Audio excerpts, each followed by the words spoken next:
We're going to be talking about how to go from one food truck to having a bunch of food trucks. So let's get into the presentation. My name is Bill Moore. I've been a street food vendor since 1981, and I have had a number of different street food variations. I had hot dog carts, worked out of a tent for a while, had a food trailer, several food trailers. I'm the executive director of the National Street Food Vendors Association. I have written 5 books about street food vending, and I have been a trainer for all those different companies that you see there. So I'm the kind of guy that would walk around, teach managers how to be managers and how to enforce all of their policies and procedures, and then I would be the one with a checklist going, you didn't do that, you didn't do that, you didn't do that. So I have lived and breathed food service since 1977. So I'm going to share a secret with you today. Before you can have 2 successful food trucks, you got to have 1 successful food truck. So today we're going to be talking about you guys, we're going to be talking about the truck you currently have, and we're going to be talking about the business and what is going to be changing as you move forward. When you go from 1 to 2, that's going to be the most difficult transition. And the reason it is because you're going to have to change. You can no longer be in 2 places at once. Because on the food truck right now, you probably feel like you're doing everything, but when you have 2 food trucks, you definitely cannot do everything. So some of you guys may be the chef, you may be the cook, you may be the expediter. Some of you guys may be the cashier. But no matter what is happening on the food truck, once you get that second one, you got to transition into being a business owner, which means you're going to be more of a public face. You're going to be talking to other business owners. You're going to be talking to getting the marketing done in a more broad sense, because now you got 2 locations. You got to keep them both busy. So you're going to change what you do. You become a leader instead of a producer. And that is a difficult transition. So what we're going to talk about in the first section is how do we help you to become a leader. Did you know that your personality directly impacts your food truck success and or failure? In any case, I work with a lot of people to get them started in their food truck business. And I start them from the very beginning in a lot of cases. I'm actually helping somebody right now do the paperwork in Florida because they didn't feel confident enough to do it. So I had to train them on how to do the paperwork and then make sure that it gets done. But we do all those different steps. But the personality of every individual that I work with, I can usually tell if they're going to make it or not after I've talked with them 2 or 3 times. Because the personality that they have when they're talking to me is also the personality they have when they're talking to their guests. And sometimes that personality doesn't work out well. So if you don't know your personality type, you're going to end up leading by chance rather than it being a design or a plan. If you don't know your personality type, you may clash with your team because you don't know their personality types either. And you may have one way of leadership that has no impact on them because they don't understand how to communicate with you. You're going to struggle to adapt under pressure because you'll fall back to your personality. You're going to miss growth opportunities because you're thinking the way that you are now is going to be super successful. And you're going to risk burnout. You're going to risk burning out your crew as well. So here's a question for you. Do you know what the first lie detector test, Wonder Woman, and a personality profile have in common? They were all invented by the same person in 1928. His name was William Moulton Marston. He's a psychologist. And he had a lot of interest in how do people react and interact with each other under certain circumstances. So what we're talking about today is how do you interact and react to things happening in your business. So he developed a profile system called DISC, D-I-S-C, and it stands for, the D is dominance. As a leader, you're going to be dominant. We want stuff done now. Okay, but some of the employees may not respond to, oh, we want stuff done now, because that's not their personality. The second personality type is influence. There's somebody that's social. They're enthusiastic. They don't know a stranger. There's a social butterfly. Several of our children are social butterflies. We have steadiness being the next one. Steadiness is being patient, being supportive. I mean, you need employees just like that. And then you also have conscientiousness, which is a detail detail-oriented person, someone that likes processes and procedures, and they thrive on that. Most of us, on any given day, will go through all 4 of those. We're around our friends, we're going to be in the I state. We're super outgoing because we know our friends, we're comfortable. And then if we're on the food truck, we may be in the D section where we got to get stuff done. Let's go, let's go, let's go. My personality profile rather is high D, high C. I like getting things done quickly. I live in seconds. I don't live in months. Like some people like to tell me, it'll take us months to do this. No, it won't. I'll find somebody else that can do it quicker. So I live in the high dominance, but I'm also very conscientious. I love spreadsheets. I love details. I can do detailed stuff that other people just think is so boring. I love it. I thrive on that. So that's my personality. You guys are probably going to be some mix of one of those 4 types. And depending on the situation, you may default to only one of those types. But you got to understand what your type is before you know who to hire and how to hire them based on their personalities. So you can imagine a cashier, you want them to be that high I personality. Somebody that's outgoing and wants to talk to people. That's your cashier. They won't do very well on a grill because they want to interact with people. And on the grill, they're interacting with the food. So that particular QR code that I have up there is going to take you to a custom chat GPT that I trained. It is specific on first developing or letting you understand what your personality profile is.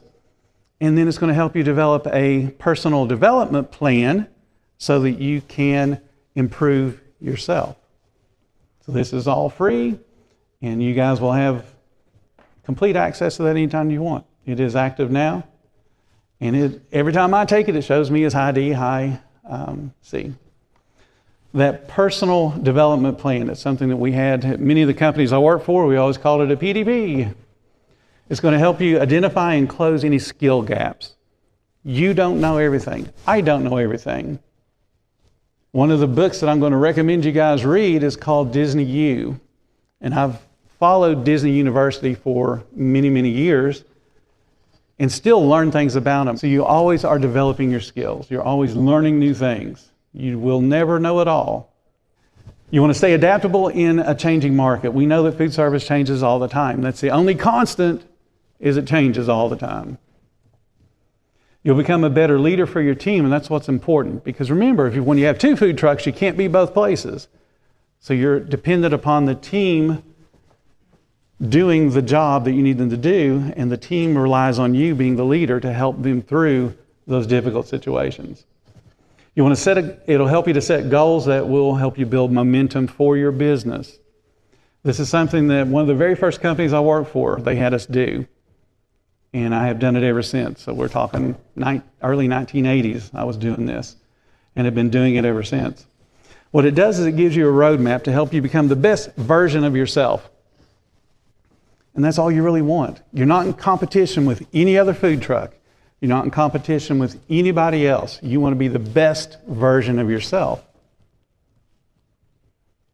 So let's talk about the truck now. The truck has to be prepared for you to be off of it. If it's not prepared for you to be off of it, what you will have now is 2 chaotic trucks. First thing you want to have, and we'll talk about these individually. First thing you want to have is standards. Standards define things. So think of standards as being numbers.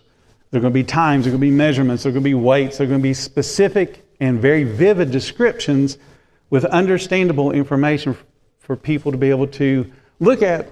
Okay, we're going to make a burger. I love burgers. I've eaten several of them here because I just can't pass up a really good burger. So how much does that hamburger weigh? How do you handle the bun? Is it toasted? Is it not toasted? Is it steamed? So from standards, we go into policies. Policies are just predetermined decisions. We all hate hearing it's company policy. We all hate it, but it is company policy. You're defining what those policies are.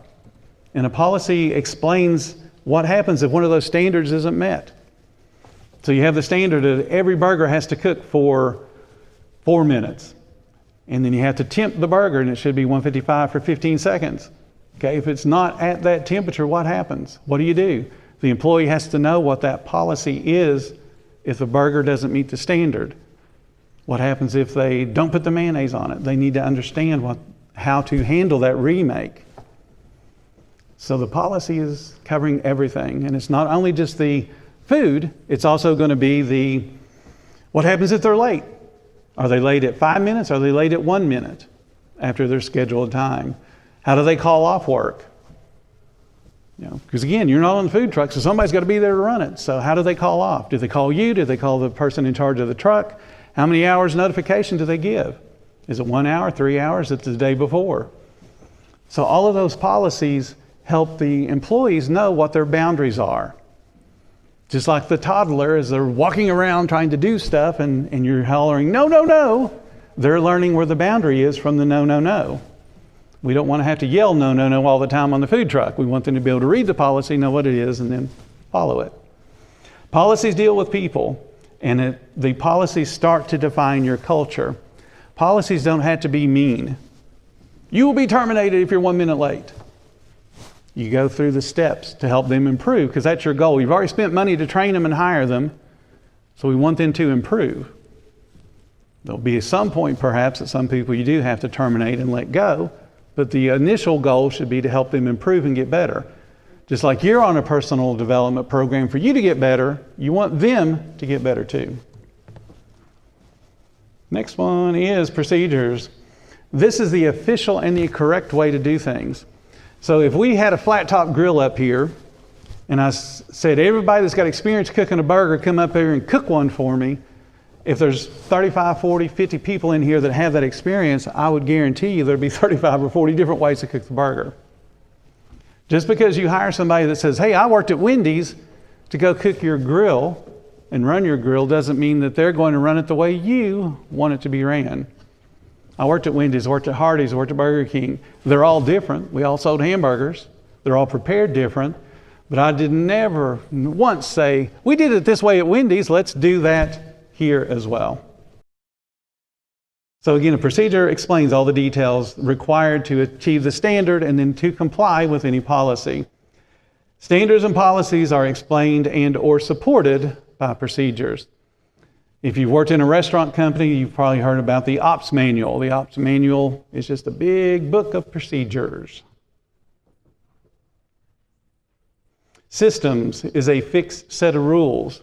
Systems help you to check, make sure people are following the standards and policies and procedures. It organizes a task so that it's duplicatable. So if you ask somebody to go clean the restroom, for example, we would have 35 or 50 or however many people's in here, 100, doing the restroom differently. Some people may start with the toilet, some people may sweep the floor, some people may stock the soap and the paper towels. When you have a system, you're explaining this is step one. The first thing you do is, step two is what you do, and then it's just a list for them to go by. So it becomes duplicatable. The neat thing about duplication of a system is the more you do it, the faster you get. One of the stories that I share with people, when I very first started working in restaurants, I was just barely 18 years old, and being 18 makes you also dumb and arrogant. So I go to work in Rack's restaurants, we're going to talk about them in a second, and they sold roast beef. So it's like Arby's. We sold roast beef, and we sliced roast beef as it was ordered. We put it on a little steamer, toasted the bun, wrap it up, send it out. And that was a sandwich, and that was our signature item. We sold more of those than anything else. So everybody wanted to work that station because you were busy. It would make time go by quicker. I thought I was awesome. Till one Friday night, we have lines everywhere. We had multiple registers up front, so there's lines at every register. We have a drive-through that's wrapped around the building, and the manager comes up to me and says, Bill, I need you to go out and sweep the parking lot. And I'm like, well, there's people. No, parking lot's more important. So he sends me out to sweep the parking lot and replaces me with, now remember, I'm 18 years old, arrogant and stupid, replaces me with a girl. So now my ego is totally crushed, and I go out and sweep the parking lot. It did not need to be swept. A few cigarette butts, a couple of wadded up pieces of paper, and that was it. So I go back in. It's okay, Mr. Colton, I'm ready to get back on my station. He says, no, why don't you go do the ham station, which was the station nobody wanted because nobody ordered ham sandwiches. That's when I learned that I was not fast. So I had a choice. I could either get faster or find another job. So Bill got faster. I got really, really fast. And of course, you have to have a person in charge, a PIC, somebody that is in charge when you are not there. You don't want one group of employees to think, well, because Bill's not there, we're all in charge. No, one person's in charge. And the other employees have to understand they are subordinate to what that person says. And if you have policies and procedures in place, then they all know what they are. So somebody that says, hey, I want you to do this, it has to follow those policies and procedures that are already written. So the person in charge basically is your voice, but that voice is supported by the systems and the policies and procedures and standards. And they need a personal development plan too. So somebody that you're going to put in charge of the food truck, they have to enforce all the policies, procedures, and standards and systems, as well as the KPIs. That's the key performance indicators. At the very minimum, they should be worried about speed of service. They should be worried about sales revenue coming in and how to grow that. And they should have goals. Today we're going to be set up and we're going to do $1,000. That's our sales goal today. How are you going to make sure that we hit $1,000? And they should understand what they can and can't do to help increase those sales. And again, they need their own personal development program. Now, me as a stupid, again, arrogant teenager, the company I worked for, Rax Restaurants, had a policy that you had to be 21 years old before you could become a manager. Just an arbitrary number. Not that you had to know X, Y, and Z. It's you got to be 21 years old. Well, why? So I thought, I will contact the company. So I decided I'm going to write a letter. Wrote a letter to the corporate office in Columbus, Ohio of Rax Restaurants. I borrowed an electric typewriter, because we're talking this is in the late 70s, early 80s, so I borrowed a typewriter. And it was for my girlfriend, and her mother had paid for the little cursive ball. So instead of having the little square letters, it had the cursive writing on it. Oh, that's fancy. I'll send them a letter in cursive. So I typed out a letter, and it was essentially a list of this is what I know how to do, and I should be a manager because of this list of things I know how to do. Not a one of them had to do with leadership. I know how much money goes in the store bank. Okay, well, big deal. That took you 1 second to learn. I know how to count a drawer down. Okay, that took you a minute to learn. I talked about the weights of the sandwiches. I talked about a whole list of things that were standards, but not a one on how to lead people. So I sent that letter to Ed Arndt. He was the president of the company at the time. Ed Arndt jumped in his company car. It was a Buick Regal, so we all knew if it was a Buick Regal that came on the parking lot, it's probably somebody from the home office or one of the executives. And he drove 2 hours from Columbus, Ohio to where I was working in Ashland, Kentucky. It's a little over a 2-hour drive. So the story, I'm working night shift. Having an executive come in to a restaurant at night is really unheard of. They all talk about everybody has to go in, once a month, once a week, whatever. They don't. They'll wave a wand and say, well, I was there for a minute, and call that their official nighttime visit. But they don't visit frequently. And the management knew that. Back then, we had a whole bunch of employees, and the managers actually managed. So they would sit, and this particular gentleman's name was Nick Colton. He would go out and sit in the dining room, put a whole bunch of papers around him, make it look like he was working hard, and he would just sit there. Now remember, there's no cell phones. He can't go scrolling through the cell phone. We didn't even have cordless phones back then, so he couldn't take the phone from the office out with him, so he just sat out there with a bunch of papers, acting like he was working. In comes that Buick Regal, and we all saw it because we all were trained. If you see a Buick Regal, it's probably somebody from the home office. He jumps up, he runs back, and he's panicking because he recognized Ed Arndt. So he's panicking, oh my God, we got to fix this. And there really wasn't anything wrong, but he was panicked because here's the president of the company coming to check up, and as far as he knew was to check up on him. So I'm standing there making roast beef sandwiches.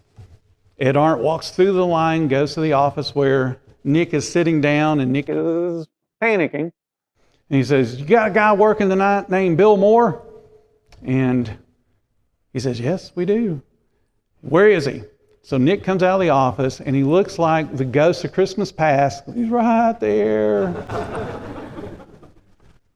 And he goes over to me and says, Glad to meet you. We need to talk. And he pulls me off the line and he's walking me out. He goes, Nick, take over the slicer. And that was unheard of. So you have the president of the company telling the manager that's in charge to go run the meat slicer. Again, the most predominant position.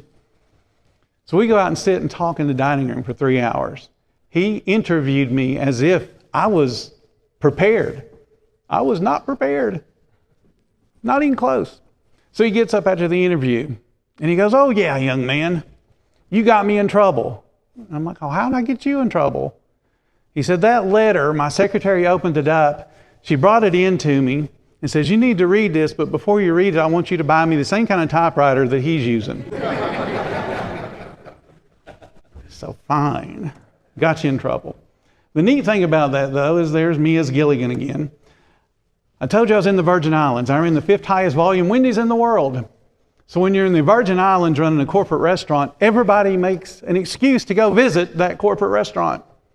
Because, hey, we can go to St. Thomas and say it's a business trip, spend 5 seconds in the restaurant, and then spend 2 weeks out on the beaches. And that's what they would do. We had a whole bunch of people come see us in St. Thomas. I got to meet Dave Thomas, because I was working at Wendy's at the time. Got to meet Dave Thomas. And he wrote a book called Dave's Way. Now, this long passage is about Ed Arndt. I left Rax when the company sold all the stores in Florida. They had moved me to Florida, and they sold, and I said, well, I don't want to move back to Kentucky and be a hillbilly anymore. I would rather stay in Florida. So I went to Wendy's. Ed Arndt also left Rax to go to Wendy's. And the other person mentioned in this passage also left Rax to go to Wendy's. They used to say that Rax Restaurants was Wendy's test kitchen. We had baked potatoes at Rax Restaurant a full year before Wendy's did. But this little passage, Dave Thomas is talking about Ed Arndt in his book. And the detail here, he's talking about Ed walks into the restaurant and he hears a noise. And it's the popping and crackling, and you're all familiar with it if you have an existing food truck and you sell something that's deep fried. You put it into the fryer and the oil goes crazy. There's popping and cracking, a little bit of bubbling, like a witch's cauldron. He heard that. Now, the policy at Wendy's was we don't want that to happen. So we would slack the French fries. And what that means is you would take that case of frozen French fries, put them on a shelf, and we had one shelf designated for this that would hold like 6 cases of fries. And each bag was laid so they could thaw out. The goal was there would be no ice crystals. So when you open up the bag and pour it into the fryer, it doesn't pop and fizzle and make all that kind of noise. The neat thing about that, it also allows you to run the fryer at a lower temperature so you can extend the life of the shortening. But Ed Arndt heard that when he walked in the door. Now, I know this is a true story because Gary, his name actually is Gary Bell, he used to say that I had worked for Rax Restaurants ever since Jesus was a baby. And I told him that's not true. I hired Jesus to build some of our chairs in the restaurant. But anyway, you want to have that kind of detail, and you want to pass that kind of detail on to your subordinates. Obviously, Dave Thomas would have recognized that sound, but he was happy his subordinate recognized the sound. Let's talk about the business. So, moral, legal, ethical. We're talking about foundational principles. You want to have these in your business because this is what's going to allow the business to move forward beyond just the marketing that you're going to do when you have that 2nd, 3rd, and 10th food truck. So let's talk about moral, legal, ethical. Part of the National Street Food Vendors Association is we want everything that we do to be based on either morality, legality, or ethical. So morals guide human behavior. So when you go to interview somebody, you're going to learn about their morals just by the questions that you ask them. You want to know the morals. What do they have? Because that creates a clash if their morals are different than yours. The same with ethics. Ethics is, okay, we're cooking a burger, and oh, it fell on the floor. Okay, most people are going to pick it up and may joke about 5-second rule, but they'll throw it away. But there are people, and I saw this on the plane that I flew on, fell on the floor, they picked it up and put it back so they could serve it. What I saw on the plane that I flew on is they were stocking the ice. Okay, one little ice cube fell onto the floor, and the stewardess picked it up and threw it in the bin with the rest of the ice. Didn't even make a joke about 5-second rule. So that's an ethical dilemma. They know they weren't supposed to do that, but they did it anyway. And of course, none of us that saw it got drinks with ice. Second thing you're going to work on is development. And it's not just your development, it's your employees' development. Employees that have a clear growth path, they're going to work smarter, they're going to be more motivated to stay with your business. Now, you know I've only done food service. So we're talking, this is 48th year of doing food. I've had people that come up to me, especially when I was at Burger King too, Wendy's and Burger King, and we would be talking about growth. And they would say, well, you're still just selling French fries. Well, yeah, I am, but I got to work in the Virgin Islands. I got paid to work in the Virgin Islands. They paid to move me. I went from one Wendy's in Ocala, Florida to St. Thomas. When did your company pay you to go to the Virgin Islands? Not only did they pay me a salary, they paid for the apartment that I lived in, and they gave me a car to drive around the island. And you know why they did that? Because Bill had the humble personality to, every time someone came in and said, I would like a Wendy's single, I'd say, would you like fries with that? Would you like a Frosty with that? I followed the policies and procedures and got rewarded for it. Your employees need to have the same thing, because you never know when one of those is going to end up being Dave Thomas. Dave Thomas started as a cook when he was in his early teens. You just never know. So I'm going to develop all my employees. And yes, they may go work for somebody else. They may own their own food truck. You know what? Have at it. So I don't mind training people. I want them to be the best they can possibly be, and I love when they do things beyond my training. Because if they're able to take my training and expand, well then I got to get better. I like that challenge. Systems again, act as your voice when you're not on the food truck. And every single employee needs to understand those systems and understand there's consequences, again a policy, if they don't follow those systems. Effective systems increase productivity. And you're always going to be tweaking those systems. I don't know if it's a good habit or bad habit, but I will stand at the end of the food truck and just look. And my wife, Melissa, will go, you're not changing anything. Because she knows what I'm thinking of. What can I do to improve what we're doing? And we make tweaks all the time. She does on her station, I do on mine. It's just part of the growth process. We think we can save one more second, and we will. Contingencies. So we're going to be Batman in this particular instance. We're going to have a contingency for everything. Contingencies help you to think through when there's problems. We have a contingency right now today on our booth. We had a bunch of stuff we're going to give away. So you got to come check our booth out. Problem is, some of the stuff got lost in transit. Oh crap, what are we going to do? I sell books. I showed you 4 of the books that I've written. I've written 5 total. And I had a bunch of books that were going to be here. They aren't going to make it till Friday. So I got to figure out a way to generate some revenue by selling books. But how am I going to do that when I don't have a physical book for you to look at? So we all deal with those kind of problems. So you have to have that contingency. What would happen if? Some people like to call it worrying. It's not worrying. What would happen if? And then how would I respond to that if? Forecasting helps you to cover unexpected expenses. For example, you're going to go to an event. We're going to do $10,000 this weekend. So you know how much food to buy. At least I hope you do. If you have run a 25% food cost, then you're going to buy $2,500 worth of food. You don't buy $5,000 worth of food because you're not going to sell it all if you only do $10,000. And if you do sell it all, that means you run a 50% food cost. You don't want to do that. So forecasting makes you think about your future expenditures. And then the next logical step was, if those expenditures are too large, what do I do? Got to have money in the bank. Got to have money as a backup. So you're going to build systems for training, build systems for ordering, build systems for marketing. Because you don't want to be the one doing all the ordering, especially when you get 8, 10, 12 food trucks. You won't have time to go inventory all the food to know how much to order, so you're going to have to teach someone else. And then they've got to understand the responsibilities.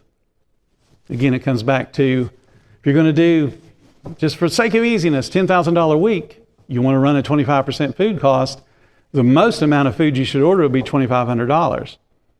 But you're not going to order $2,500 because you got food sitting on the food truck. You can't place a food order from your home office. Just can't do it. You will either over-order, which means you got food that potentially could go bad, or you're going to under-order, which means you're going to run out of food and leave money on the table. Bill don't like leaving money on the table. Accountability, key performance indicators, KPIs. If you're not on the food truck, the people that are on the food truck have to be responsible for easy things like speed of service. Super easy to gauge speed of service. Most modern POS systems will do speed of service. Food truck leaders have to be held accountable for the results. Because remember, you're not there. So they're the ones that are in real time going, I got to make a decision about, do I send this employee home and save a little bit of labor, or do I just sit here and not care? So now we got 3 people not being productive when we could send 1 home a little bit early. And I know that's really, really tough, especially if you've not worked in a food service environment. But I promise, if you say, hey guys, it's a little slow today, who wants to go home early? Your whole staff is going to raise their hand. They all want to go home early. And that's okay. It doesn't mean they hate the job. It's just they can think of better things to do than cooking burgers or being on a hot food truck. And then you can just decide who gets to go home early. And then the next day, if it's still a little bit slow, somebody else can go home a little early. Decisions that you make in your food business. If you learn nothing else today, every decision that you do on your food truck, whether you have one or you have a bunch, will the result of this decision improve my sales or improve my profits? You want to get a yes to both of those. If you cannot improve sales and cannot improve profits, why are you doing it? It's real simple. I learned that from Rack's Restaurants way back when, because we had a meeting where we weren't doing what we needed to be doing as far as sales. And they said, everything you do at the store level, it either needs to increase sales or improve profits. If it can't do both, we don't need to be doing it right now. Thank you, guys. Come visit me in booth 505. I will be there after I do the campfire session all day long. And I would love for you guys to come sit and chat with me. Thank you all so much.